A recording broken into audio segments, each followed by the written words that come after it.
Putri Indonesia. Mengaku bertumpah darah yang satu, tanah Indonesia. Dua, kami putra dan putri Indonesia. Mengaku berbangsa yang satu, bangsa Indonesia. Tiga, kami putra dan putri Indonesia. Menjunjung bahasa persatuan, bahasa Indonesia.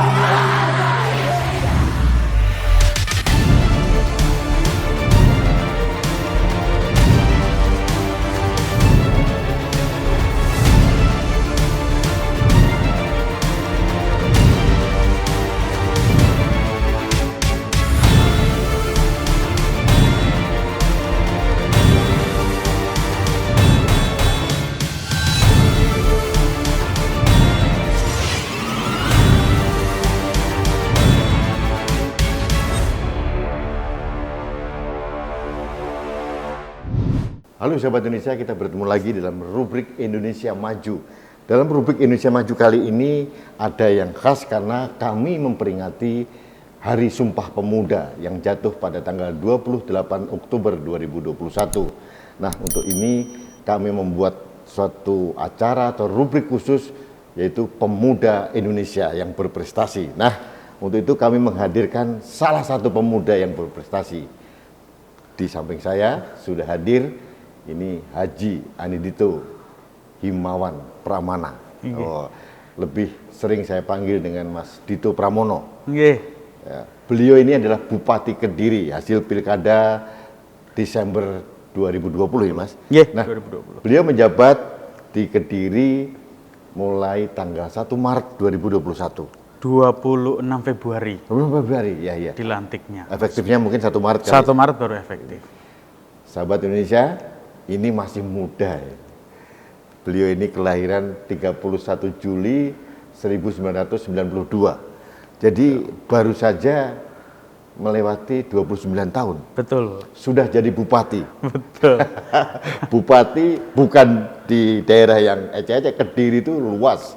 Penduduknya kalau nggak salah 1,8 juta. 1,8 juta sejauh ini data BPS. Jadi desanya 343 desa, 1 kelurahan, 26 kecamatan. Nah, Mas Dito, nyun sewu saya sowan ke sini. Monggo, Sugeng Rawuh, selamat datang Pak Rudi. Saya izin memanggil Mas Bub boleh ya? Monggo. Kalau Pak kayaknya bukan pemuda.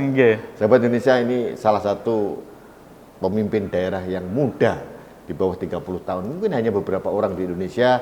Ada Bupati Tuban juga. Bupati Tuban, terus Mas Ipin Trenggalek sudah 30. Di luar Jawa ada ya? Di luar Jawa ada 1. Ya. Setahu saya cuma 3 atau 4 gitu. 3 atau 4. Ini di bawah 30 tahun jadi bupati. Luar biasa ini. Mas, nyun sewu, saya lihat backgroundnya Mas Dito ini kan dulu pengusaha. Betul. Dari swasta. Beliau alumni UGM. Ya. Sarjana hukum. Sarjana hukum UGM saya. Terus tiba-tiba kecemplung di birokrasi. Ya. Rasanya gimana, Mas? Kalau sekarang sih sudah menikmati ya. Tapi pada bulan berjalan pada awal-awal 1, 2, 3 bulan ya namanya bupati amatiran ya kita. Sekarang udah pro sekarang? Belum, masih jauh dari kata pro. Cuman ya 1, 2, 3 bulan awal kita adaptasi betul lah bagaimana mengelola sebuah pemerintahan, bagaimana harus bisa mengakomodir kebutuhan rakyat, bagaimana kalau tiba-tiba terjadi lonjakan harga kebutuhan pokok, terus tiba-tiba kita harus dihadapkan dengan COVID, jadi complicated ya. Komplikasi sekali lah persoalannya. Jadi Mas Dito masuk pada saat pandemi lagi tinggi-tingginya waktu itu. Betul. Ya. Nah, Mas, ini kan Mas Dito ini kan nggak punya background birokrasi. Dari pengusaha murni, bisnis dari nol katanya, kemudian masuk di jajaran birokrasi. Ada turbulensinya nggak sih di awal-awal gitu? Turbulensi, resistensi, lalu friksi itu terjadi. Ada? Memang. Ada dan terjadi. Cuman ya ini bagian dari perubahan, artinya di setiap adanya perubahan baik itu kepala daerah itu pasti akan ada perubahan di lingkungan birokrasinya. Karena kan harus menyesuaikan bagaimana gaya dan caranya kepala daerah tersebut. Nah, memang akhirnya ada dua pilihan antara saya yang adjust dengan teman-teman birokrasi atau teman-teman birokrasi yang adjust dengan pace atau cara kerja saya.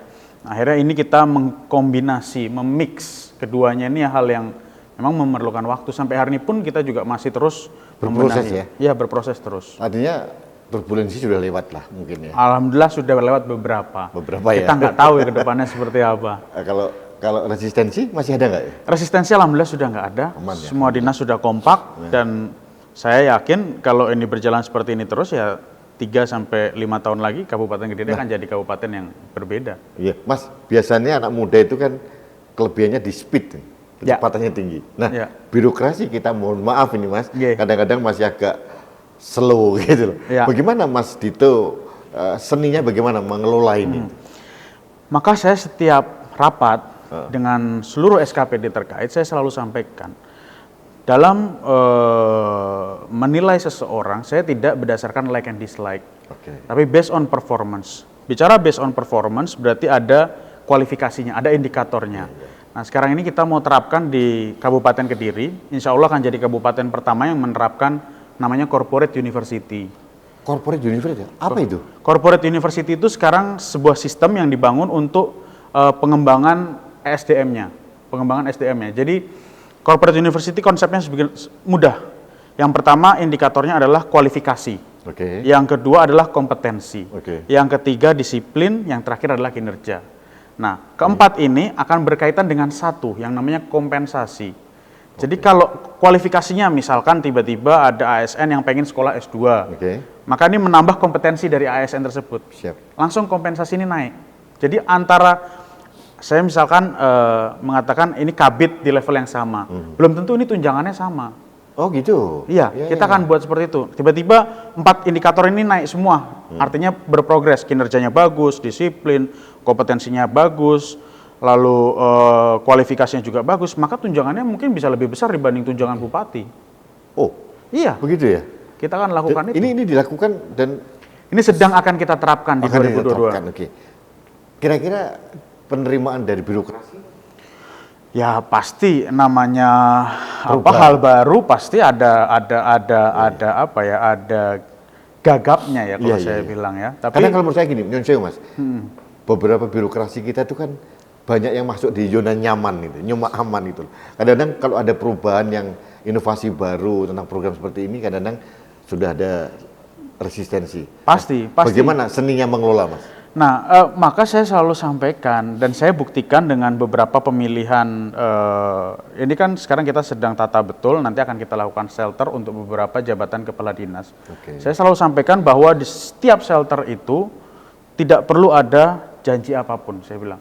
Jangan cukup berjanji, jadi setiap interview ada kamera yang merekam, dan berjanjilah pada kamera itu bahwa kalian bekerja untuk masyarakat Kabupaten Kediri dan NKRI. Jadi saya kadang pun juga satu persatu saya panggil. Jadi ada pendekatan persuasif yang person to person langsung juga kita lakukan. Saya harus melakukan itu karena apapun mereka ini jauh lebih memahami birokrasi jauh dibandingkan saya. Saya kan baru beberapa bulan di sini. Mereka sudah puluhan tahun, ada yang sudah 20 tahun. Dan itu Mas Dito hargai ya? Iya, pasti. Ya. Mas, ada beberapa fenomena untuk pemerintahan kepala daerah, entah itu bupati, wali kota, atau gubernur, ada katanya pembersihan orang-orang lama dan baru. Anda lakukan nggak itu di sini? Tidak. Oke, kenapa? Tidak. Saya tidak melakukan pembersihan ya bahasanya, tapi saya melakukan restrukturisasi. Jadi artinya kalau memang orang tersebut berubah, karena saya yakin pada hakikatnya sebuah birokrat ini tergantung pimpinannya. Nah, kalau pimpinannya berlaku A ya maka semuanya akan berlaku A, berlaku B ya semuanya berlaku B. Jadi kalau saya lihat sejauh ini teman-teman SKPD baik itu camat maupun kepala dinas sudah banyak juga yang merubah pace kerjanya, merubah habitnya, merubah hal-hal yang mungkin dianggap sudah tidak perlu lagi dan jadi, saya tidak alergi. tidak ada dikotomi orang lama orang baru, nggak ada lagi. Nggak ya? ada. Jadi kepala daerah, bupati, wali kota, gubernur membawa tim baru, Iya. nggak begitu ya? Nggak begitu. Oke. Bahkan pada saat saya nunjuk PLT orang aja, misalkan contoh ada kepala dinas yang saya tunjuk untuk PLT, itu pasti banyak orang yang terkejut. Karena orang ini tidak pernah membantu pada saat saya kampanye. Oke. Orang ini juga tidak dekat dan tidak terafiliasi dengan siapapun, tapi saya pilih. Oke. Oh berarti bukan orang-orang yang dulu membantu kampanye Mas Dito aja yang dipilih ya? Enggak. Oke, luar biasa. Karena Kenapa Anda memilih seperti itu? Itu kan nggak membuat Anda nggak nyaman juga, nggak aman juga kadang-kadang. Karena itu Tapi orang-orang itu baru. seninya, Pak. Seninya di sini. Iya, itu bagian dari seninya kalau Iya, menurut iya. saya. Ya, menarik ini karena ini beberapa kepala daerah, wah ini ada orang baru nih, dibersihkan. Iya, ada. iya. Ini tidak terjadi di Kediri ya. Tidak terjadi dan boleh dicek sendiri. Dan saya juga melihat, mendengar juga ternyata di Kediri aman-aman saja. Iya. Tidak ada gejolak yang Iya. pembersihan orang lama itu, saya tidak mendengar itu gitu. Iya. Dan ini ternyata sudah dapat resepnya dari Mas Dito ini. Nggih. Mas, Kediri, potensinya apa yang paling kuat sebenarnya? Kalau bicara Kediri, potensi terkuat kita di sektor pertanian. Pertanian ya utama. Pertanian paling utama. Oke. Kenapa pertanian? Karena 80% mata pencarian masyarakat Kabupaten Kediri itu bertani. 30% sekian itu dari lahan yang ada di kabupaten itu digunakan untuk bertani. Oke. Komoditas utama kita padi. Kita dianggap menjadi salah satu lumbung pangan di Jawa Timur. Karena untuk beras, kita per tahun itu bisa surplus sekitar 100 kg ton beras. 100 ton? 100 ton, 100 ribu. Oke. Jadi kita selalu surplus. Lalu hortikultura juga gitu. Cabai kita per tahun itu bisa panen hampir 80 juta ton. Dan kita selalu kirim cabai hampir ke semua daerah. Waktu harga cabai lagi tinggi-tingginya, kita nggak kehabisan stok sama sekali. Kita tetap aman. Nah, maka program utama karena Kabupaten Kediri ini kaya akan hasil pertaniannya, hasil buminya. Program utama adalah pertanian, yang kedua infrastruktur, karena ini berkaitan selalu. Oh iya. Jadi program utamanya itu yang Iya, pertanian dan infrastruktur. Oke. Yang lain selain itu apa? Selain pertanian, potensi Pariwisata. Ini sangat apa ya? Saya bilang ini sangat seksi sekali sebenarnya pariwisata di Kabupaten Kediri. Cuman kalau saya boleh bilang agak mati suri. Oke. Karena kalau kita bicara pariwisata kan kita harus bisa buat storytellingnya, harus bisa buat narasinya bagaimana. Lalu kita juga harus punya, kalau saya selalu punya rumus yang digunakan oleh Banyuwangi juga dan beberapa daerah yang pariwisatanya maju. Dulu Banyuwangi terkenal dengan santet, sekarang terkenal dengan pariwisata. Kabupaten Kediri juga bisa. Yaitu adalah rumusnya 3A. Yang pertama adalah aksesibilitas, akses jalan, infrastruktur berarti di dalamnya. Yang kedua adalah amenitas. Amenitas itu adalah faktor pendukung, jadi seperti hotel, seperti pemahaman masyarakatnya terhadap kalau ada turis harus seperti apa, dan sebagainya. Yang ketiga adalah atraksi. Atraksi ini kalau ada air terjunnya dibuat sebagus apa. Kalau ada gunung, bagaimana cara kita meng-create gunung ini supaya enak didatengin orang, bagaimana supaya wisatawan mau balik lagi ke situ. Jadi 3 unsur ini yang saya bilang sangat krusial bagi pariwisata kami. Dan kalau bicara pariwisata, Kabupaten Kediri ini sejarahnya sangat banyak sekali. Mulai dari Jayabaya, terus Calon Arang. Calon Arang itu tempat asal muasalnya Leak, Leak Bali. Leak Bali dari sini malah. Dari Kediri. Iya. Dan Gunung Kelut. Gunung Kelut. Wah, itu menjadi unggulan juga. Gunung Kelut, Gunung Wilis. Ini ada yang baru lagi air terjun Ngeleangan di Pragolopati. Terus ada Sumber Podang. Kita masih punya banyak sekali. Nah, Mas Bub, kalau nggak salah, Kediri ini akan dibangun bandara kalau nggak salah. Betul. Bagus ya, di daerah Banyakan kalau nggak salah. Betul. Nah, bagaimana Mas Bub mengantisipasi hadirnya bandara dengan kesiapan tadi, masalah amenitas sebagai pendukung dan sebagainya, dan supaya orang datang ke Kediri itu kadang-kadang, mohon maaf ini, ada contoh nih, bandara dibangun tapi aksesnya menuju ke sana susah. Betul. Ya. Apa yang dilakukan? Makanya tadi saya bilang di program kedua yang paling prioritas adalah infrastruktur. Karena bicara infrastruktur ini kita bicara konektivitas antar wilayah. Jangan sampai ada bandara tapi kita jadi penonton, kan begitu. Nah, maka yang kita lakukan sekarang, kita mulai mengklasifikasikan mana saja jalan kabupaten yang rusak. Dan itu kita lakukan setiap hari, hampir setiap 1 sampai 2 minggu sekali saya ke lapangan untuk ngecek jalan yang rusak. Itu yang pertama. Infrastruktur jadi sangat penting sekali. Yang kedua, memang kita tidak bisa sendiri. Artinya tidak bisa sendiri, kita juga harus berkolaborasi baik dengan pemerintah provinsi dan pemerintah pusat. Karena apa? Karena kita harus bangun konektivitas antar kabupaten. Seperti nanti akan dibangunkan tol antara Kertosono dengan Kediri. Nanti setelah nyambung tol Kediri Kertosono akan dibangun lagi tol Kediri Tulungagung. Setelah Kediri Tulungagung akan dibangun lagi tol Kediri Batu. Jadi akhirnya ini konektivitas antar wilayah sudah hidup. Saya berharap orang datang ke Kediri ini bisa kayak orang datang ke Jogja pulang bawa bakpia atau gudeg. Bisa kayak orang datang ke Bali bawa pia. Nah, di Kediri ini belum ada. Jadi setelah infrastruktur kita benahi rapi, maka kita harus genjot UMKM-nya. Itu dilakukan sekarang? Ini sekarang kita lakukan, kita kerjasama dengan Bank-Bank Himbara, Himpunan Bank Negara, untuk apa? Untuk buat rumah kreasi, untuk bikin rumah kreatif, untuk bikin rumah inkubasi. Jadi supaya pelaku UMKM itu tahu mereka, karena kebanyakan orang di Kediri ini, misalkan buat jamu, tapi ditaruhnya di botol aqua. Terus dijual gitu aja. Sedangkan jamunya enak dan betul-betul jamu murni, bukan jamu yang campuran. Nah, ini kan sebenarnya bisa diajarkan. Nah, makanya saya lagi mau buat di kurang lebih 3 titik, di 3 titik di Kabupaten Kediri, nanti biar masuk ke rumah inkubasi itu, dan setelah itu nanti kita siap untuk jualan di tingkat nasional.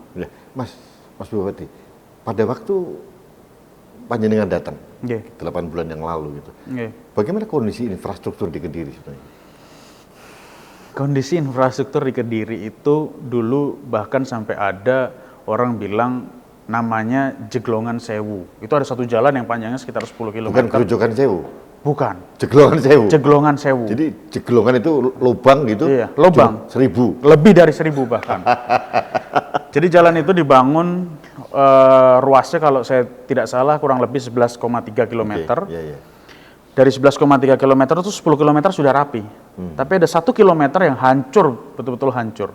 Nah, maka saya sampaikan ke Kepala Dinas PUPR, Bapak percuma membangun jalan 11 km, tapi 10 km sudah bagus, tapi masih ada sisa 1 km yang hancur. Akhirnya sia-sia. Masyarakat akan melihatnya ini jalan rusak, bagian dari jalan rusak. Nah, maka akhirnya saya minta untuk klasifikasikan mana jalan yang kerusakannya ringan, sedang, dan berat, sesuai dengan klasifikasi yang ditentukan sama Dirjen Bina Marga. Dan total jalan yang rusak pada saat saya masuk ke sini ada 361 ruas jalan. Itu 361 ruas jalan. Bukan kecil itu? Bukan hal yang mudah, dan banyak sekali tuntutan masyarakat untuk memperbaiki jalan, tapi ya saya katakan, saya bukan tukang sulap. Saya tidak mungkin bisa menyulap semuanya langsung jadi bagus. Itu ruas jalan mungkin. Untuk jalan kabupaten? Ada yang level kabupaten mungkin sekitar 180-an. 180-an jalan kabupaten, ada jalan desa, ada juga jalan provinsi, maupun jalan pusat. Mas, semua pembangunan infrastruktur itu kan membutuhkan dana besar ya? Sangat. Nah, ini APBD Kediri itu berapa sih? APBD Kediri 3,2 triliun. Nah, untuk itu dari mana, Mas? Bisa nggak dialokasikan untuk infrastruktur yang begitu banyak tadi? Ya, kita selama ini kita lakukan, kalau itu dari provinsi ataupun itu jalan provinsi ataupun itu jalan nasional, maka kita biasanya datang ke provinsi ataupun datang ke Kementerian PUPR. Mungkin bisa dibilang saya salah satu kepala daerah yang paling rajin datang ke Kementerian PUPR. Ketok-ketok pintu. Ketok pintu satu persatu, nemui dirjen untuk apa. Karena jalan provinsi kan tanggung jawab provinsi juga. Betul. Dan saya selalu sampaikan argumentasi saya bahwa nggak mungkin 2023, 2024 bandara beroperasi, tapi jalannya masih kayak gini. Maka akan sia-sia bandara ini akhirnya. Jadi sangat krusial sekali membenahinya. Kalau bilang anggaran, sebenarnya pasti akan selalu kurang. Pasti akan selalu kurang. Alokasi terbesar untuk apa sih, Pak? APBD gitu? APBD kita sekarang alokasi terbesar untuk anggaran untuk infrastruktur. Untuk sekarang infrastruktur. Untuk pariwisata? Pariwisata masih belum begitu besar karena kemarin masih ada COVID. Jadi kita refocusing, banyak yang kita refocusing. Ada rencana kolaborasi dengan swasta begitu untuk mengelola pariwisata? Pasti tentunya ada. Karena contoh misalkan Kampung Inggris yang cukup terkenal, Pare, Kampung Inggris. Dalam 1 tahun sebelum pandemi, Kampung Inggris itu dikunjungi sekitar 400 sampai 500 ribu pengunjung dalam 1 tahun. Sebelum pandemi? Sebelum pandemi. Nah, kita melihat berkaca kepada Kota Batu. Kota Batu itu sekitar 800 sampai 900 ribu pengunjung. Oke. Artinya ini tidak terpaut jauh. Nah. Nah, sedangkan Kampung Inggris ini belum dikelola dengan baik. Nah, saya mau bilang begitu. Ya, masih apa adanya gitu. Masih loh. apa adanya Oke. banget. Terus rencananya seperti apa? Rencananya tahun depan kita, kalau bahasa saya, royoan, karena nggak mungkin Pemkab aja yang bisa membenahi, jadi kita royoan bareng-bareng sama provinsi, sama sama pemerintah pusat. Ada program yang nanti akan masuk ke Kampung Inggris namanya Kotaku, Kota Tanpa Kumuh. Kota tanpa kumuh. Kotaku. Kotaku ya. Oke. Kota tanpa kumuh itu satu. Konsepnya seperti apa itu? Jadi Kampung Inggris itu sekarang begini Pak Rudi, di Kampung Inggris, Hmm. kalau Bapak itu ngambil air dari kali gitu ya, Iya. ambil kata dari kali, kan keruh air ini. Kita kasih kaporit harusnya kan jernih. Ini enggak, semakin hitam. Karena reaksi kimianya sudah terlalu tinggi. Oh, oke. Bahkan setiap pompa di Kampung Inggris, pompa-pompa air, itu sudah berdekatan dengan septic tank. Oh. Jadi ini perlu ditata. Kalau nggak ditata ya akan semakin berbahaya ke depannya. Oke. Ini sedang dalam proses ini. Sedang berjalan di tahun 2022. 22 sudah mulai proses. Ini sekarang sedang DED, Detailing Engineering Karena Design. Kampung Inggris itu kan terkenal seluruh Indonesia itu. Betul, Gitu. betul. Jadi sayang banget kalau tidak di empowering ya, tidak Betul, diberdayakan. betul. Wah, luar biasa. Mas, Oke, jenengan masih di bawah 30 tahun. Mohon maaf ini. oke. Saya yakin semua kepala dinas eselon 2, eselon 3 pasti usianya di atas. Jauh. Ya. Bagaimana seni art of leadership seperti apa yang Anda terapkan untuk mengelola orang sepuh-sepuh itu? Ya, saya selalu biasanya itu yang pertama yang saya lakukan, saya selalu sampaikan ke teman-teman, ke Bapak Ibu Kepala Dinas yang jauh lebih senior secara usia dibandingkan saya, bahwa kalau ada problem di dinasnya, kalau ada masalah di dinasnya, karena ini pola birokrasi yang mau saya rubah. Jadi pola yang lama itu kalau tidak dipanggil oleh pimpinan maka tidak akan melaporkan problemnya. Oke. Nah, saya sampaikan bahwa kalau di era saya sekarang, tolong semuanya lapor kalau bisa.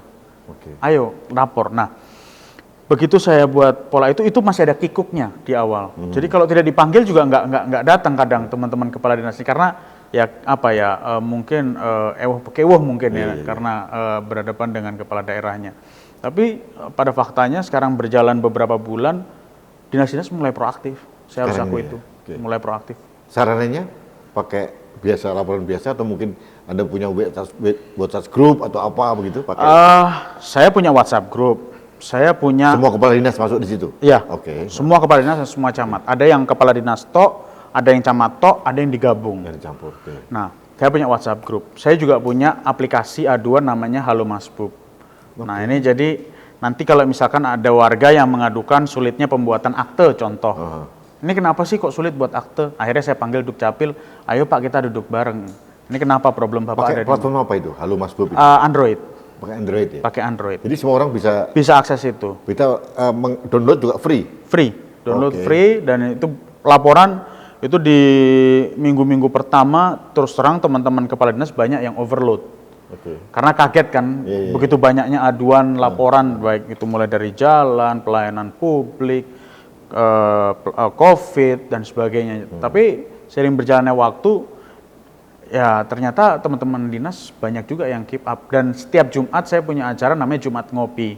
Jumat ngopi. Jumat ngobrol persoalan dan solusi. Jadi itu Ngopi itu dipanjangkan menjadi ngobrol persoalan dan solusi. ada solusinya langsung? Ada. Oke, terus apa itu konsepnya? Itu acara yang kita lakukan setiap habis sholat Jumat. Oke. Jadi setiap habis sholat Jumat biasanya saya menerima tamu, masyarakat boleh hadir, masyarakat kabupaten boleh hadir. Jumlahnya karena pandemi kita batasi. Oke. Itu mereka datang, boleh berkeluh kesah tentang apapun. Dan itu di situ saya hadirkan dinas-dinas saya. Oke, baik. Jadi biar antara kepala daerah dengan dinasnya langsung berhadapan dengan masyarakat. Dan itu cukup efektif. Efektif ya? Cukup efektif. Merubah, artinya saya tidak perlu merubah gaya birokrasinya dengan apa yang seperti yang saya mau gitu. Jadi saya cukup menghadapkan satu persoalan kepada dinas itu secara langsung. Itu juga bagian dari seni. Respon masyarakat? Sangat positif, sangat positif. Besok kita mulai lagi setelah kita vakum mungkin kurang lebih 1 bulan, karena 1 sampai 2 bulan kita vakum, dan banyak masyarakat yang menanyakan kapan Mas Bub ada Jumat Ngopi lagi. Karena itu satu-satunya wadah ya masyarakat bisa mengadu dan langsung kita berikan solusi. Jalan terus ya Mas? Alhamdulillah. Mas, saya lihat kompleksitas masalah di Kediri ternyata banyak juga. Lumayan. Yang harus dibenahi, PR besar ini. Betul. Anda punya mentor nggak sih untuk menangani itu, atau mungkin hanya learning by doing, atau teamwork yang kuat, atau apa? Kalau saya bilang kalau mentor ya secara personal, secara profesional nggak ada. Oke. Tapi kalau menjadi teman diskusi, saya punya satu tim yang memang saya buat untuk menjadi teman diskusi saya, dan beberapa kali juga terus terang pada saat saya bicara dengan Bapak sekalipun, Bapak lebih mengarahkan sudah kamu harus jalankan ini dengan gaya dan caramu. Bapak nggak mau terlalu banyak campur tangan, dan memang itu hal yang saya pegang betul sampai hari ini. Sahabat Indonesia, yang dimaksud Bapak itu adalah Dr. Pramono Anung Wibowo, Sekretaris Kabinet. Beliau ini putra tertua. Nggih. Nomor 1 dari 2 bersaudara. 2 bersaudara Ini saya. Mas Dito sama Mbak Dila kalau nggak salah. Nggih, leres. Dan kalau kita mengenal Mas Pram, itu di PP-nya selalu ada foto anak kecil. Nah, itu cucu ya? Iya. Itu anaknya Mas Dito. Betul, anak Cucu saya. pertama. Cucu pertama. Pantesan luar biasa Mas Pram. Cucu pertama. Jadi Mas Pram juga hanya memberikan itu aja ya?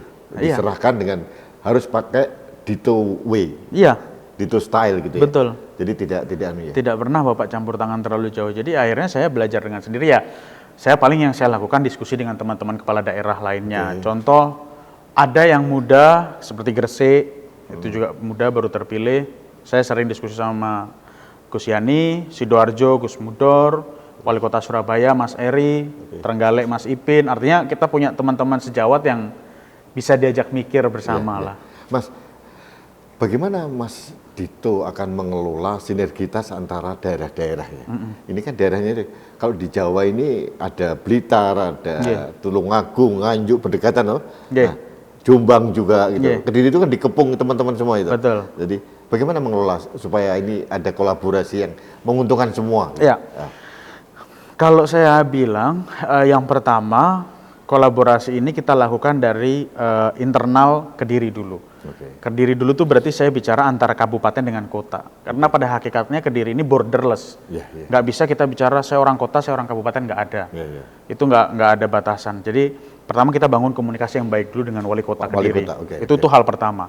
Lalu yang kedua, mulai dari Trenggalek saya berhubungan baik, Malang saya berhubungan baik, Jombang saya berhubungan baik, dengan Pak Marioto Tulungagung juga saya berhubungan baik. Nganjuk juga dengan Pak Marhin saya berhubungan baik. Jadi artinya komunikasi hampir tidak terputus. Kediri itu kan ada beberapa daerah perbatasan dengan berbagai. Betul. Mulai dari Blitar, Tulungagung, Nganjuk, Malang, Jombang, terus Trenggalek, Batu sama Malang. Kena Malang dulu. Oh, Malang dulu ya. Malang kabupaten dulu yang kena. Batu.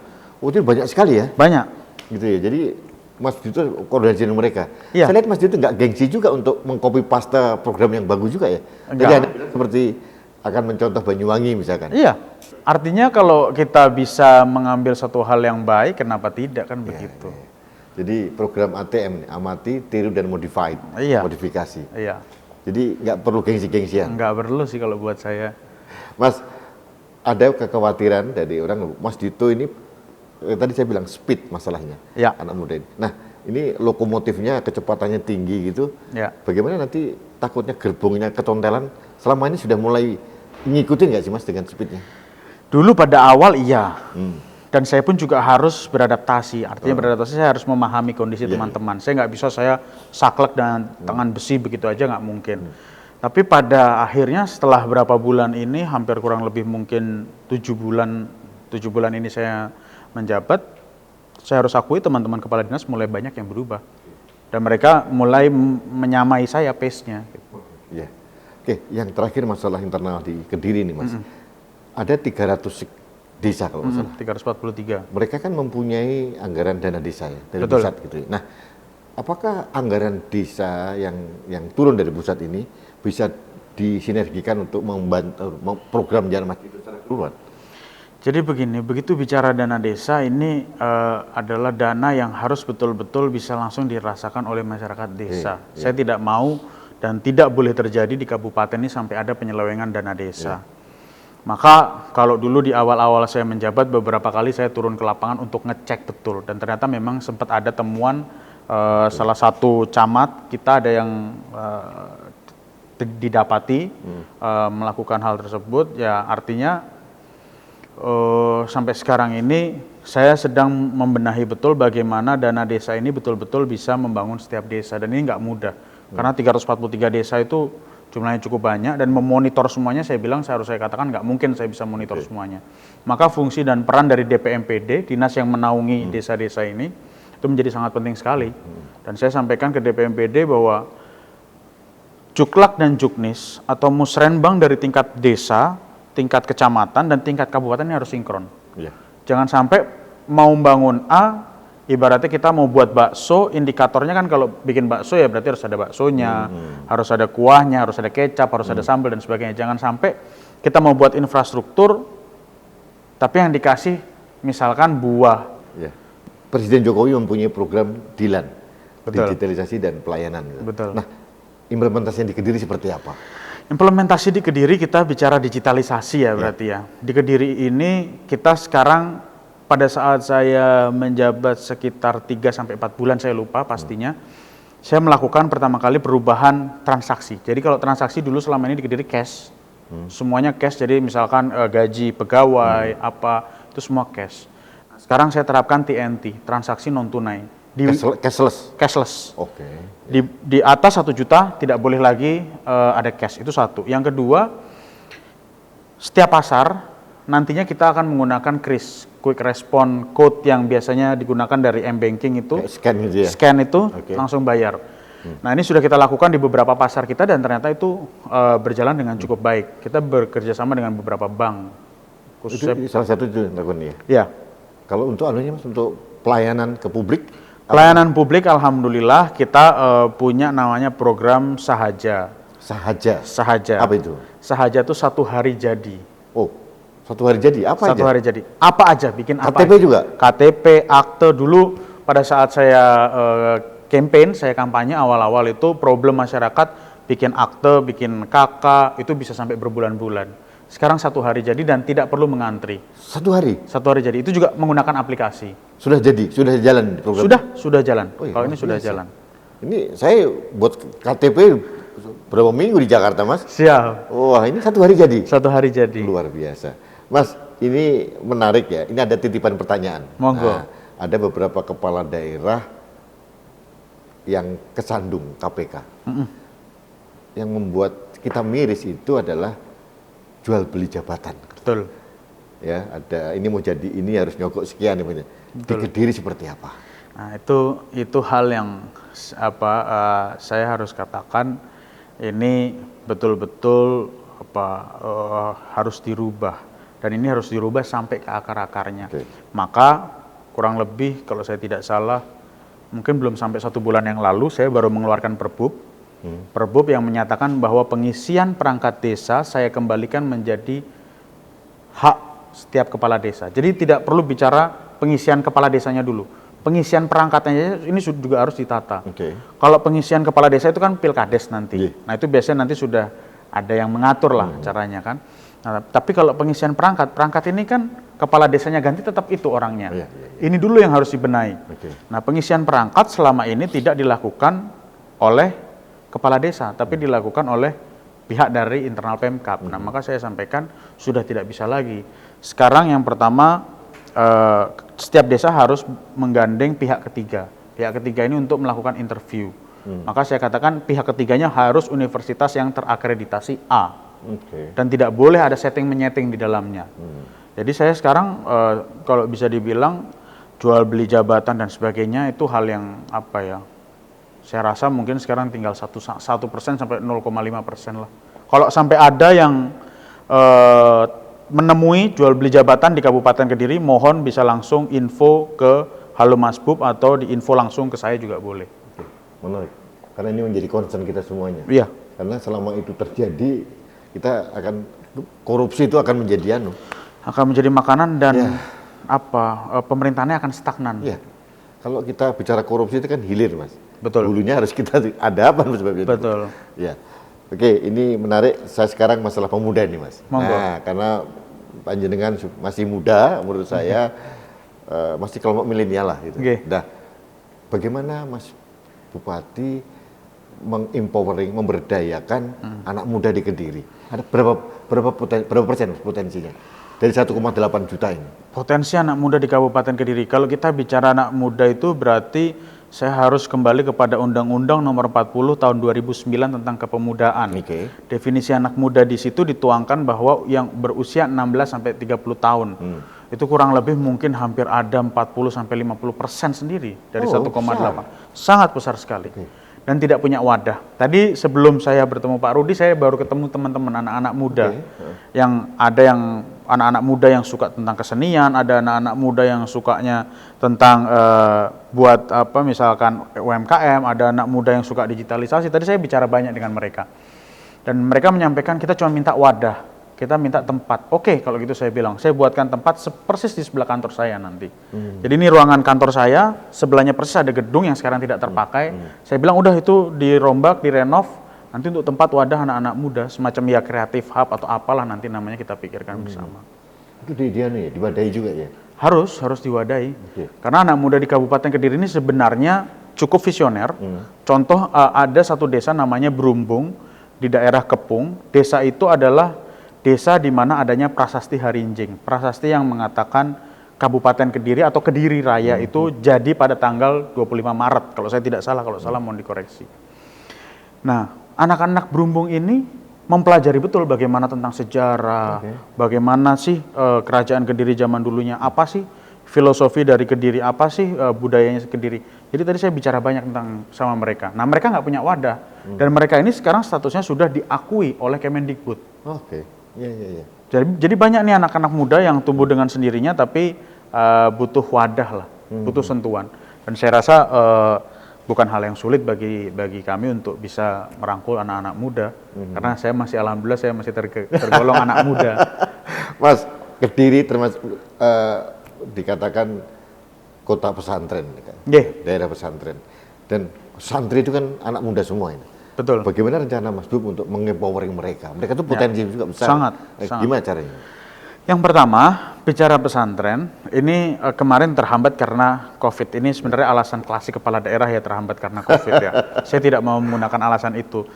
Tertunda lah sebentar. Insya Allah, tapi tahun depan kita akan mulai. Jadi saya akan bekerja sama dengan bank-bank himbara lagi untuk membuat ini program yang sebenarnya sudah dicanangkan oleh Gubernur Jatim. Bukoviva sudah mencanangkan itu, yaitu adalah One Pesantren One Product. One Pesantren dan produk. Iya. Jadi satu pesantren harus punya satu produk unggulan apa. Contoh ada salah satu pesantren di daerah Ngurah, itu mulai sekarang dia sudah mulai membuat sarung. Ada juga beberapa pesantren yang mereka mempelajari bagaimana tanaman organik. Jadi ada satu daerah di Kediri yang sudah berhasil menumbuhkan kurma. Yang konon katanya kurma nggak bisa tumbuh di sini dan berbuah. Nah, itu juga bagian kerja bagian dari anak-anak pesantren. Artinya pesantren ini punya potensi yang sangat besar, maka saya sebut dengan namanya pesantren preneurship. Berarti kewirausahaan mereka dilatih juga? Iya. Pemkab juga terlibat di situ? Hadir di situ. Jadi itu pendanaannya dari mana? Kalau dari Pemkab aja nggak cukup karena pondok pesantrennya segitu banyaknya. Maka kita bekerja sama dengan bank. Pendanaannya dari bank. CSR atau mungkin? Ada yang kolaborasi, ada yang CSR, ada yang memang bentuknya sudah program. Nanti kita kolaborasikan di situ. Oke, terakhir Mas, ini karena pemuda, apa sih mimpi seorang Dito Pramono terhadap pemuda Indonesia ini? Mimpi saya cuma satu, anak muda yang ada di Indonesia, khususnya di Kediri, boleh kritis, boleh berpikir secara cerdas, cuman jangan malu, jangan sungkan untuk terjun langsung ke lapangan. Artinya anak muda yang mungkin paham tentang pertanian, nggak perlu malu untuk bawa cangkul turun ke sawah, dia harus nyangkul ngajarin para petani itu bagaimana caranya menanam organik contoh. Lalu anak muda yang sangat mencintai peternakan, Kabupaten Kediri cukup terkenal dengan penghasil susu. Jangan malu untuk datang ke kandang, mengedukasi para peternak bagaimana caranya fattening, breeding dan sebagainya. Anak muda yang paham tentang pemerintahan, banyak juga di Kediri. Harus masuk di situ ya? Ya, artinya saya katakan kalau bisa nyemplung gitu. Sudah ada contohnya? Ya, alhamdulillahnya. Jadi artinya kalau bahasa saya, anak muda di Kabupaten Kediri atau di Kediri Raya atau di Indonesia harus punya yang namanya tatak, tetek, tutuk. Apa itu Mas? Tatak itu keteguhan sikap. Betul. Tetek itu keberanian dalam menghadapi masalah lah gitu. tutup. Jangan takut untuk masuk. Jangan takut. Oh gitu ya. Jangan takut untuk masuk terjun. Kayak contoh saya, ya awalnya saya takut, tapi begitu Suatu udah lingkungan terjun, yang baru sama sekali loh. iya, Ya. begitu sudah terjun nyemplung bahasa ya sudah harus sampai tutup sampai Tutup selesai. selesai. Nah, Tatak, tutup. menarik ini. Tatak, Tetak tutup. tatak, tutup. Tatak, Berarti tetak, harus tutup. tabah, berani dan harus tuntas. Selesaikan, betul. Nah, ini menarik ini. Ini resep dari Mas Dito ini. Oke. Saya izin untuk memakai itu boleh ya, Mas? Monggo, ya? monggo, monggo. Luar biasa. Mas, saya kira cukup. Matur Ini sudah suwun, Pak Rudi. menjadi inspirasi untuk Indonesia. Monggo, tinjuk. Siap, makasih. Sahabat Indonesia, demikian ini pencerahan dari seorang anak muda. Saya yang lebih tua banyak belajar juga ini. Ternyata ada 3 hal tadi yang disebut tadi. Ini mungkin resepnya sehingga beliau Ya. berani. Tatak, tetek, tutup. Betul. Artinya beliau, artinya berani untuk tabah, untuk menjalani sesuatu program apapun, keinginan apapun, Betul. dan tetek itu berani. Berani. Dan beliau punya keyakinan harus tuntas menjalankan semua kegiatan. Mas, saya doakan sukses. Matur suwun. Karena tantangan Mas Dito pasti lebih besar. Sangat. Dan ini pemuda-pemuda Indonesia berharap Mas Dito sukses karena menjadi inspirasi nanti. Amin. Jadi, di pemuda ini tidak ada yang tidak mungkin ternyata. Betul. Seorang pemuda yang masih di bawah 30 tahun pun masih bisa jadi bupati dan diterima oleh publik dan sukses. Insya Allah ini adalah doa juga. Amin. Matur suwun, Iya. Bapak. Terima kasih Mas Dito. Matur suwun. Sukses, salam untuk keluarga. Salam Iya. juga untuk keluarga. Makasih. Sehat selalu. Sahabat Indonesia, demikian pembicaraan saya dengan Dito Pramono. Saya manggilnya Mas Bub. Banyak hal yang beliau sampaikan tentang internal, apa yang dilakukan oleh beliau, dan filosofi kerja juga disampaikan. Saya berharap ini menjadi inspirasi untuk Indonesia. Dalam rangka Hari Sumpah Pemuda, kita harus menarik semangat Sumpah Pemuda dalam masalah kekinian yang kita hadapi bersama. Dan Mas Dito sudah membuktikan, tidak ada yang tidak mungkin dan sudah terbukti. Anda juga harus kuat, harus tetek, tutup. Gitu ya. Jadi Betul. tidak ada yang tidak mungkin dan kita sudah bisa menyaksikan contohnya. Ada beberapa kepala daerah yang muda juga seperti Mas Dito dan ini bisa menjadi contoh bahwa anak muda harus berani. Dan ini menurut saya tahun 2045 beliau-beliau inilah yang akan memegang kendali Indonesia. Jadi artinya Mas Dito sudah memulai, sekarang giliran Anda mengikuti apa yang dilakukan oleh beliau. Terima kasih, kita bertemu kembali dalam program Indonesia Maju berikutnya. Sampai jumpa.